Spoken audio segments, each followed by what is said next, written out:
네, 이제 수련회가 진짜 얼마 안 남았습니다. 그렇죠? 3일 남았습니다. 여러분 남은 시간 기도로 준비해 주시고, 하실 수 있으면 특별 새벽 기도회 현장에 오셔서 함께 기도해 주시면 감사하겠습니다. 그게 너무 어렵다 하시는 분들은 여러분들의 자리에서 온라인으로 교회에 송출되어지는 새벽 기도에 함께 참여하시면서 기도로 준비해 주시면 감사하겠습니다. 함께 세워가는 공동체라고 하는 제목으로 하나님의 말씀에 은혜를 나누어 보려고 합니다. 여러분들은 이 세상을 움직이는 힘이 어디에서 나온다고 생각하십니까? 사람들에게 있어서 야, 저 사람은 그래도 좀 힘이 있는 사람이야 라고 이야기할 때, 힘이 있는 사람이라고 하는 그 힘은 도대체 여러분 어디서 나온다라고 여러분들은 생각하시나요? 뭐 여러 가지의 이유들이 있고 힘의 근원들이 있겠지만, 사실 인간이 살아가는 이 인간 사회에 있어서의 힘이라고 하는 것은 결국 사람의 머리 숫자에서 나오는 겁니다.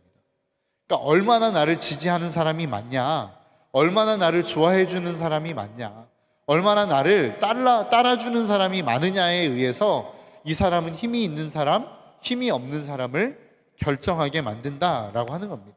여러분, 우리나라의 최고의 통수권자가 누구죠? 대통령입니다. 그 대통령이 힘을 얻는 이유가 무엇입니까? 많은 사람이 그 대통령을 좋아해주고 지지해줬으니까. 그렇죠. 저는 별로 지지하지 않았는데요 라고 하는 분이 있을 수 있겠지만, 그래도 다른 그 누군가보다는 가장 많은 사람들이 이 사람을 지지해줬기 때문에 대통령이 된 것입니다. 대통령만 그렇습니까? 기업도 마찬가지이죠. 기업이 정말로 생존을 책임질 수 있는 힘은 결국은 사람들이 그 기업을 좋아하고 그 기업의 제품을 좋아해 줄 때 비로소 그 기업이 살아남을 수 있는 겁니다. 그리고 성장해 가고 커져갈 수 있다라고 하는 겁니다. 그래서 이 세상의 많은 사람들은 사람들을 모으고 싶어 합니다. 내 사람을 만들고 싶어 하고 나를 좋아하는 사람들을 만들고 싶어 합니다. 왜 그렇습니까? 거기에서 힘이 나오기 때문에 그렇습니다. 나를 좋아해 주는 사람이 많아지면 많아질수록, 나를 따르는 사람이 많아지면 많아질수록 그 힘은 더욱더 커져가기 때문에 그렇다라고 하는 겁니다. 내가 그렇게 사람을 모을 수 있는 힘과 능력이 없다면 힘이 있는 사람을 쫓아가서라도 그 힘의 도움을 조금이라도 받고 싶어 하는 게 인간이 살아가는 삶의 모습이다라고 하는 것이죠. 그런데 문제가 있습니다. 많은 사람이 모이면 어떻게 하죠? 많은 사람이 모이면 많은 사람이 모인 만큼의 문제가 생깁니다. 왜 그렇죠? 100명이 모이면 100가지의 의견이 나옵니다. 1000명이 모이면 1000가지의 의견이 나오겠죠. 10,000명이 모이고 10만 명이 모이고 100만 명이 모이면 그 숫자만큼의 의견이 나옵니다. 그러다 보니까 어떻게 해요? 서로 의견이 나누어지고 갈등할 수 있는 여지가 많아지더라라고 하는 것입니다. 오늘 본문에 등장하고 있는 초대교회도 마찬가지였습니다. 사람들이 갑자기 엄청나게 몰려들었어요. 베드로가 설교한 그 설교 한 번에 3,000명, 5,000명이 회개하고 돌아오는 역사가 일어났습니다. 그러니까 3,000명, 5,000명만 해도 벌써 8,000명 아니겠습니까? 그리고 더 많은 사람들이 모였겠죠. 그러니까 더 많은 의견들이 생기기 시작한 겁니다. 그러자 어떻게 됐어요? 문제가 생기기 시작했더라라고 하는 겁니다. 바로 오늘 본문 1절의 말씀입니다. 이 시기에 제자들이 점점 불어났다. 그런데 그리스 말을 하는 유대 사람들이 히브리 말을 하는 유대 사람들에게 불평을 터뜨렸다. 자기네 과부들이 날마다 구호 음식을 나누어 받는 일에 소홀히 여김을 받았기 때문이다. 사람이 많이 모였어요. 그런데 많이 모이자마자 문제가 생기기 시작했다라고 하는 겁니다. 왜 문제가 생겼죠? 돈이 많아졌기 때문에 그렇습니다. 사람들이 많아졌기 때문에 그렇습니다. 여러분 한번 생각해 보십시오. 이 문제가 사실 많은 그리스도인들이 자신의 재산을 팔아서 제자들의 발, 사도들의 발 앞에 갖다 놓지 않았다면 사실 생기지 않았을 문제입니다. 많은 사람들이 자신의 물건을, 자신의 소유를 팔아서 다른 사람들과 함께 나누는 나눔 공동체를 이루지 않았다면 사실 이 문제는 생겨나지 않았을 문제. 왜 이 문제가 생겼어요? 자신들의 재물을 팔아서 사도들 앞에 갖다 놨기 때문입니다. 교회의 재산이 많아졌고, 교회의 물질이 많아졌고, 교회의 사람이 많아졌기 때문에 이 문제가 생기게 되었다라고 하는 것이죠. 사실 우리의 인생에도 마찬가지입니다. 내가 인생을 살아가는 데 있어서 무엇인가 선한 행동을 했어요.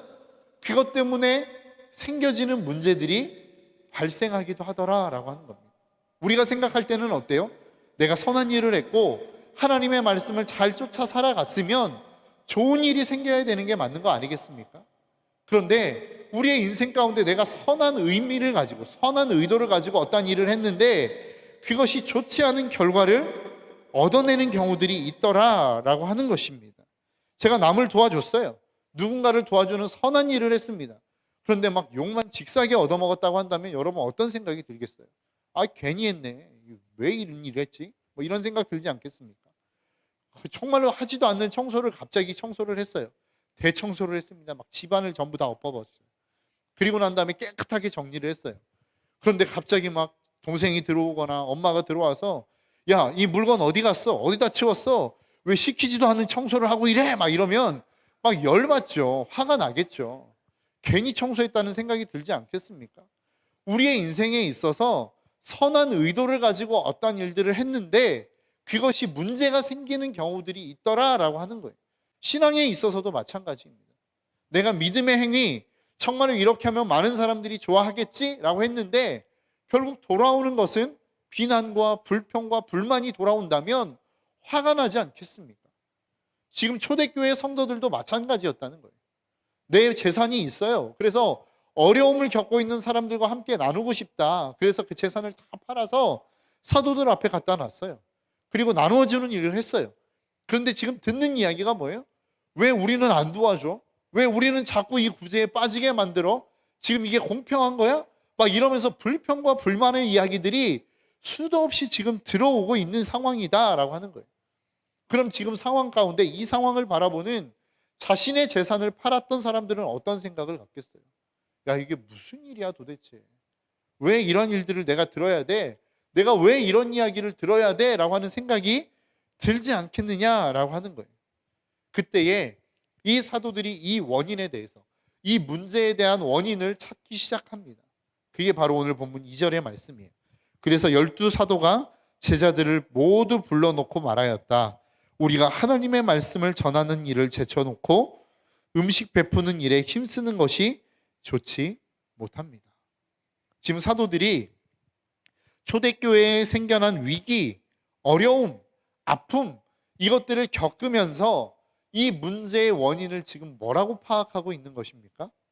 우리가 하나님의 말씀을 제쳐두고 이 다른 일들에 바빴기 때문이다 라고 이야기하고 있는 거예요. 그래서 다시 우리가 원래 본질로 돌아가자라고 이야기하는 거라고요.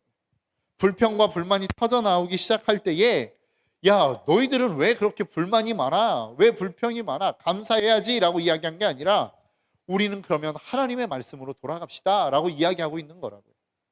여러분, 세상 초대교회의 역사상 보면 교회의 역사상 유례없는 부흥을 맛보았습니다. 그리고 유례없는 나눔과 회복을 가지고 오는 공동체를 만들었어요. 막 3,000명, 5,000명이 회개하고 돌아오고 그리고 그 사람들이 모여서 나눔 공동체를 만들었어요. 자기 재산을 팔아가지고 가난한 사람을 돕는 일들이 막 일어났단 말이죠. 여러분, 초대교회의 역사상 여러분 이런 일들, 한국 모든 전 세계의 교회의 역사상 이런 놀라운 부흥의 역사를 맛봤던 교회는 없었습니다. 그래서 여러분 그런 이야기 들어보셨나요? 우리가 초대교회로 돌아가야 된다. 왜 그렇죠? 초대교회가 굉장히 모범적인 교회이기 때문에 그렇습니다. 그런데 그 초대교회 안에도 문제가 있었다라고 하는 겁니다. 그런데 교회와 세상에 가지고 있는 근본적인 차이가 뭐예요? 뭐가 다를까요? 문제 해결 방식의 차이가 다릅니다. 앞에서 여러분들에게 말씀드렸던 것처럼 세상에서의 힘은 어디에서부터 와요? 사람의 머리 숫자에서 와요. 그래서 힘들고 어려운 일이 생기고 갈등이 생기면 어떻게 합니까? 사람을 많이 모으는 사람, 사람들이 많이 따르는 사람, 사람들이 많이 좋아해 주는 사람의 의견이 절대적으로 반영됩니다. 그래서 그 힘 있는 사람을 따라가는 것이 세상의 논리예요. 그러면 그 힘 있는 사람이 다른 힘 없는 사람을 잠재워버리죠. 그러면서 평화가 찾아오는 것처럼 느껴집니다. 그런데 교회는 어때요? 교회 안에서의 갈등이 일어나고 어려움이 일어나고 아픔이 일어날 때에 그 갈등과 아픔을 해결하는 방법이 뭐라는 거예요? 하나님의 말씀의 원리로 돌아간다는 것입니다. 그래서 이 사도들이 했던 게 뭐예요? 우리는 말씀으로 돌아갈 거야. 우리는 다시 원리를 찾아 따라갈 거야. 돌아갈 거야 라고 하는 결단을 내리고 그 자리로 돌아가는 일들을 하기 시작했다라는 것입니다. 그것이 오늘 본문에서 이야기하고 있는 교회와 세상이 다른 근본적인 차이점이라는 것이죠. 여러분, 어떻게든 세상은 자기를 드러내야 됩니다. 자기의 힘을 과시해야 됩니다. 그래야만 자신의 의견이 관철되어지기 때문에 그래요. 근데 교회는 그러한 곳이 아니에요. 내 의견을 관철시키는 것도 아니고 내 주장을 반드시 피력해야만 하는 것도 아니에요. 교회는 어떤 곳이에요? 하나님의 말씀이 있고 하나님의 원리가 있고 그 하나님의 힘과 그 하나님의 말씀의 원리가 이 교회를 운영해 가는 곳, 그게 교회라는 것입니다. 그래서 말씀의 원리로 돌아가자라고 이야기하는 게 이 사도들이 이야기하는 모습이었다라고 하는 것입니다. 자신을 드러내려 하지 않았어요. 사도들은 자신의 주장을 펼치려고 하지 않았어요. 우리가 잃어버린 하나님의 말씀, 우리가 잃어버린 기도의 모습을 다시 회복하자라고 이야기하고 있는 것이 사도들의 모습이었다라고 하는 것입니다. 여러분, 여러분들이 하나님이 여러분들에게 주신 달란트가 있죠. 여러분들의 재능이 있습니다. 그것을 통해서 우리는 교회를 섬깁니다. 그 교회를 섬겨가는 그 모든 과정 속에서 때로는 여러분들이 칭찬을 받을 수도 있고 높임을 받을 수도 있고 많은 사람들의 부러움의 대상이 될 수도 있어요. 그러면 그것을 가지고 우리는 어떻게 해야 됩니까? 하나님께 영광을 올려드려야죠. 하나님이 이름이 높임을 받을 수 있도록 많은 사람들이 내가 아닌 하나님 앞에 집중할 수 있도록 우리의 모든 집중을 하나님 앞에 올려드리는 것이 우리가 해야 되는 일이라는 겁니다. 근데 세상은 어떻게 해요? 그 모든 집중과 관심을 자기가 받아버려요. 그리고 그것으로 말미암아 힘을 키운다라는 것이죠. 그러나 교회는 그렇지 않습니다. 하나님이 여러분들에게 주신 달란트가 있어요. 여러분들에게 주신 재능이 있어요. 다른 사람들이 볼 수 없고 다른 사람들이 할 수 없는 그 무언가가 있단 말이죠. 그것을 가지고 하나님은 여러분들이 교회를 섬기기를 원하고 세상을 섬기기를 원해요. 그렇게 섬기다 보면 여러분들에게 집중하는 무리들이 반드시 생긴다는 거예요. 여러분들에게 관심을 갖는 무리들이 반드시 생긴다는 거예요. 그러면 어떻게 해야 된다고요? 그것을 가지고 하나님께 영광을 올려드리는 일들을 우리는 할 수 있어야 됩니다. 그게 교회입니다. 그게 하나님의 백성이라는 거예요. 그런데 그렇게 하려고 하다 보니까 어떻게 해요? 한계에 부딪히기 시작했습니다. 사람이 제자가 몇 명이에요? 12명인데 이 12명에서 8,000명이 넘는 사람들을 부재를 다 돌아볼 수 없는 거예요. 그래서 어떻게 합니까? 오늘 본문 4절의 말씀입니다. 우리가 기도하는 일과 말씀 섬기는 일에 헌신하겠습니다. 제자들이 이렇게 결단했어요. 결단했는데 이렇게 하려고 하다 보니까 어떻게 해요? 그럼 부재는 내팽개칩니까? 지금까지 해왔던 사역들은 그럼 내팽개 쳐야 되나요? 라고 하는 물음이 생기겠죠. 그때 했던 일이 뭐예요? 바로 다른 사람들, 그들을 도울 수 있는 공동체를 세웠다는 겁니다. 7명의 사람을 세우기 시작했다라고 하는 거예요. 여러분, 우리 교회에도 마찬가지죠. 우리 청년들을 지금 섬기고 있는 임원들이 있습니다. 저 혼자 다 감당할 수 없으니까 임원들을 세웠고 리더들을 세웠어요. 그들을 통해서 교회를 세워가는 거라고요. 또 잘 이렇게 섬겨주고 잘 이 일들을 감당해 주다 보니까 그 일들을 힘있게 감당할 수 있는 거라는 거죠. 오늘 본문 3절의 말씀도 마찬가지입니다. 그러니 형제자매 여러분, 신앙이 있고 성령과 지혜가 충만한 사람 7을 여러분 가운데서 뽑으십시오. 그러면 그들에게 이 일을 맡기고 라고 이야기하고 있습니다. 지금까지 했던 이 모든 일들, 기도와 말씀, 이것들을 제쳐두고 했던 그 모든 일들을 이 7사람에게 맡기겠다는 거예요. 그런데 여러분 한번 생각해 보십시오. 7사람을 뽑는데 어떤 사람을 뽑았나요? 그 일을 잘 감당할 수 있는 사람을 뽑았나요? 아니에요. 오늘 보면 5절에 보니까 이렇게 이야기해요. 모든 사람이 이 말을 좋게 받아들여서 믿음과 성령이 충만한 사람인. 그러니까 어떤 사람을 뽑았다고요? 믿음과 성령이 충만한 사람을 뽑았대요. 여러분, 구제를 하려면 어떤 사람이 필요한가요? 복지를 전공한 사람이 필요하겠죠. 계산을 잘하는 사람이 필요하겠죠. 행정을 잘하는 사람이 필요하겠죠. 그런데 그런 사람을 뽑은 게 아니라는 거예요. 어떤 사람을 뽑았어요? 믿음과 성령이 충만한 사람을 뽑았어요. 왜요? 이 사람들이 하는 일은 뭐예요? 이 7사람이 하는 일은 뭐예요? 방향 제시입니다. 하나님이 기뻐하시는 일인지 기뻐하시지 않는 일인지를 방향을 제시해 주는 역할을 했던 게 7집사가 했던 일이라고요. 그러면 이 모든 일들은 결국 누가 했어요? 다른 재능 있는 사람들이 했겠죠. 부제도 하고 행정적인 일들도 처리하고 이 모든 일들은 결국 누가 했어요? 그들 가운데 주어진 달란트가 있는 사람들을 또 세워서 했을 거란 말이에요. 우리가 이 모든 사역들, 교회 안에서의 사역들을 펼쳐가는 데 있어서 저도 그렇고 임원들도 그렇고 리더들도 그렇고 여러분들을 향하여 진행해가는 과정들이 있습니다. 그런데 그 모든 일들은 방향을 제시해주고 많은 일들을 하죠. 그런데 그들의 힘과 그들의 능력만으로 가능할까요? 그렇지 않습니다. 여러분들의 도움이 필요하다는 거예요. 여러분들이 반드시 해야 될 일들이 있다는 거예요. 그 일들을 함께 감당하며 나아갈 때에 비로소 이 공동체가 힘있고 아름답게 세워져 갈 수 있다라고 하는 것을 오늘 본문은 우리에게 말씀하고 있다는 것입니다. 여러분들에게 주신 달란트가 무엇입니까? 여러분들이 할 수 있는 일이 무엇입니까? 그 일들을 찾아서 해야 된다라고 하는 것입니다. 그래야만 우리 공동체가 힘있고 아름답게 더욱더 크게 성장해 갈 수 있다라고 하는 거예요. 제가 이번 계속해서 이제 얼마 전에 끝난 Pray 30일 31이라고 하는 기도 모임이 있지 않았습니까? 이 기도 모임을 하면서 제 안에 꿈이 생겼습니다. 그 꿈이 뭐냐면 각자의 자리에서 청년들의 마음 가운데 하나님이 주시는 희망과 소망을 가지고 경건의 운동들을 일으키는 사람들이 좀 많이 일어났으면 좋겠다라고 하는 생각이 들었어요. 그러니까 어떠한 목회자가 끌어가는 기도 모임, 목회자가 끌어가는 말씀의 모임이 아닌 자발적으로 생겨나는 어떠한 기도 모임들, 자발적으로 생겨나는 말씀의 모임들이 우리 청년들 가운데 좀 일어났으면 좋겠다라고 하는 꿈이 생겼다고요. 목회자가 하는 일은 무엇입니까? 여러분들을 위해서 기도하는 거예요. 하나님, 우리의 청년들이 정말로 하나님의 말씀 앞에 바로 세워지기를 원합니다. 하나님과의 교제가 회복되기를 원합니다. 그리고 열심히 말씀을 연구해서 여러분들에게 말씀을 가르치는 거예요. 말씀을 선포하는 거예요. 그러면 그 말씀을 듣고 그 말씀을 깨닫고 그 말씀 안에서 하나님이 여러분들에게 주시는 부담과 감동이 분명히 있을 거란 말이죠. 아, 기도해야 되겠다. 아니면 이제 말씀을 좀 읽어야 되겠다. 아니면 우리가 좀 봉사의 일들을 좀 해야 되겠다라고 하는 부담감이 여러분 가운데 생길 거란 말이에요. 그러면 여러분 각자 한 사람 한 사람들이 그 일들의 중심이 되어서 그 일들을 추진하고 진행하는 일들이 우리의 청년들 가운데 좀 일어났으면 좋겠다라고 하는 꿈이 저에게 생겼어요. 그래서 오늘 말씀을 준비하기 시작했습니다.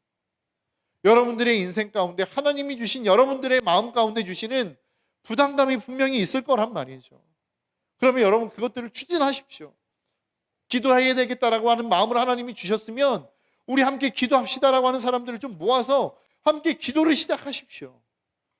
말씀을 읽어야 되겠다라고 하는 생각이 들면, 그 마음에 부담이 생기면 사람들을 모아서 함께 우리 말씀을 좀 읽어가십시다라고 하는 여러분들의 삶에 하나님이 주시는 부담에 대한 그 반응들을 좀 보이시라는 거예요.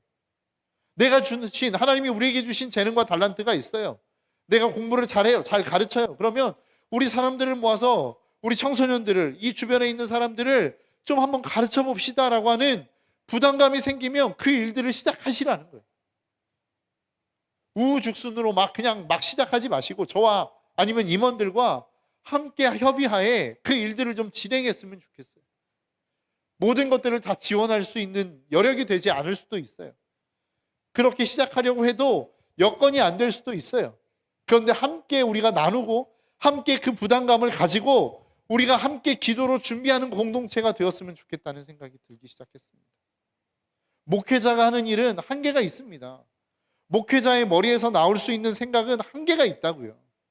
목회자가 여러분들에게 줄 수 있는 어떠한 영향력들은 한계가 있단 말이죠. 그런데 각자에게 주신 재능들, 각자에게 주신 하나님의 달란트, 능력치는 다 달라요. 저보다 훨씬 뛰어난 능력을 가지고 있는 제 분야들이 여러분 가운데 있을 거란 말이에요. 그러면 하나님이 주신 그 달란트를 땅에 묻어두지 않았으면 좋겠어요. 그 달란트들을 그냥 썩히지 않는 우리의 청년들이 되었으면 좋겠어요. 그 달란트를 가지고 작은 것부터 시작하십시오.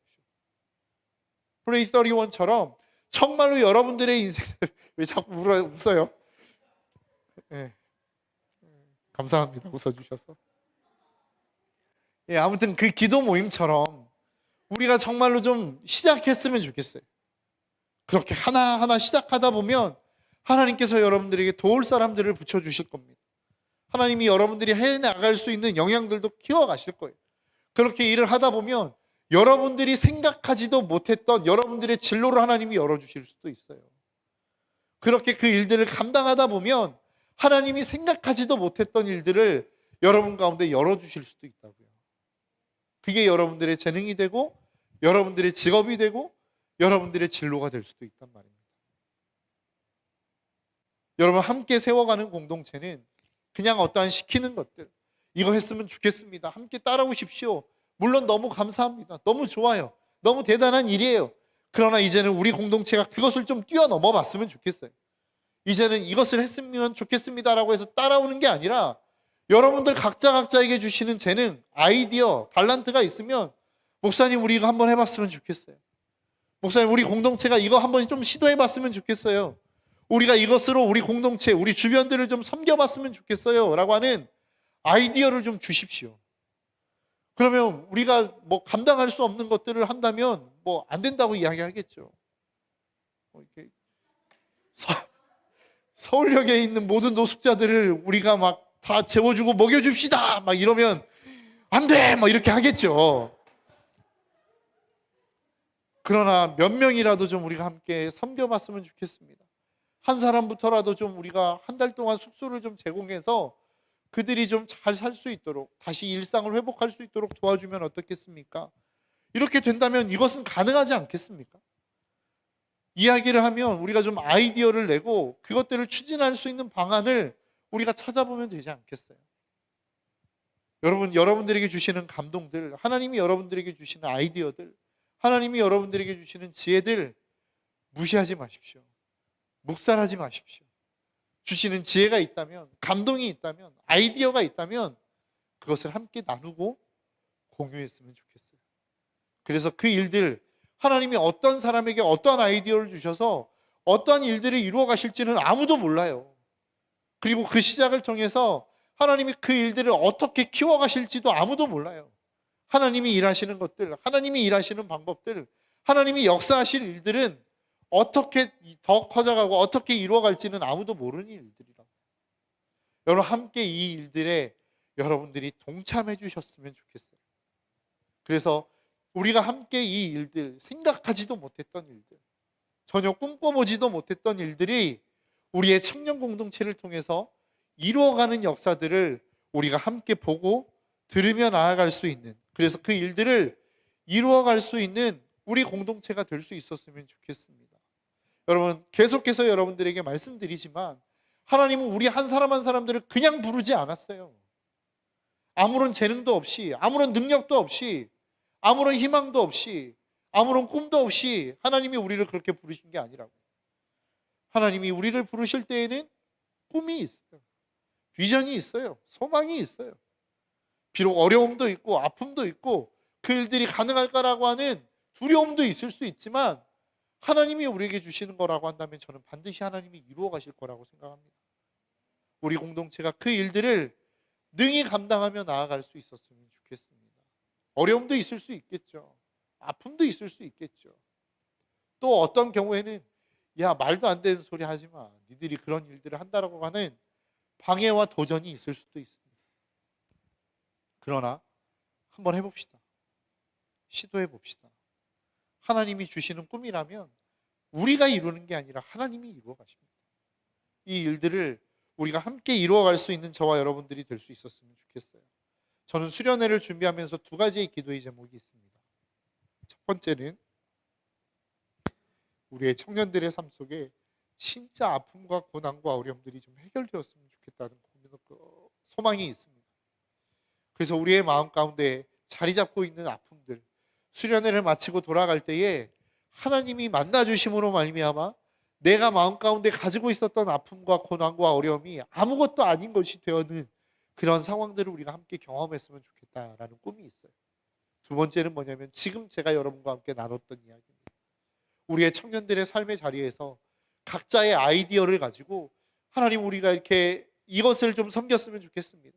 우리가 교회를 이런 방식으로 섬겼으면 좋겠습니다.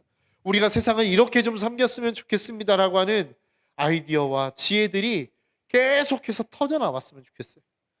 그래서 우리가 정말로 이 땅을 섬기는, 아름답게 하나님의 뜻대로 공동체를 만들어가는 축복의 공동체로 세워져가는 축복을 우리가 함께 누렸으면 좋겠습니다. 이것을 함께 기도하고 함께 간구하며 나아가 그래서 우리 공동체가 그렇게 하나님의 뜻대로 바로 세워지는 축복을 경험하는 우리의 모든 청년 공동체가 될 수 있기를 주님의 이름으로 축복합니다. 이 시간 우리 함께 하나님 앞에 좀 찬양하며 또 기도하며 나아가도록 할 텐데요. 우리를 사용하소서라고 하는 찬양입니다. 하나님이 우리를 하나님의 뜻대로, 하나님의 마음대로, 하나님의 소망대로 만들어 가실 수 있도록 우리 스스로를 주님 앞에 내어드리는 이 소망과 비전이 우리 모든 청년들의 마음 가운데 함께 있기를 주님의 이름으로 축복합니다. 함께 찬양하겠습니다.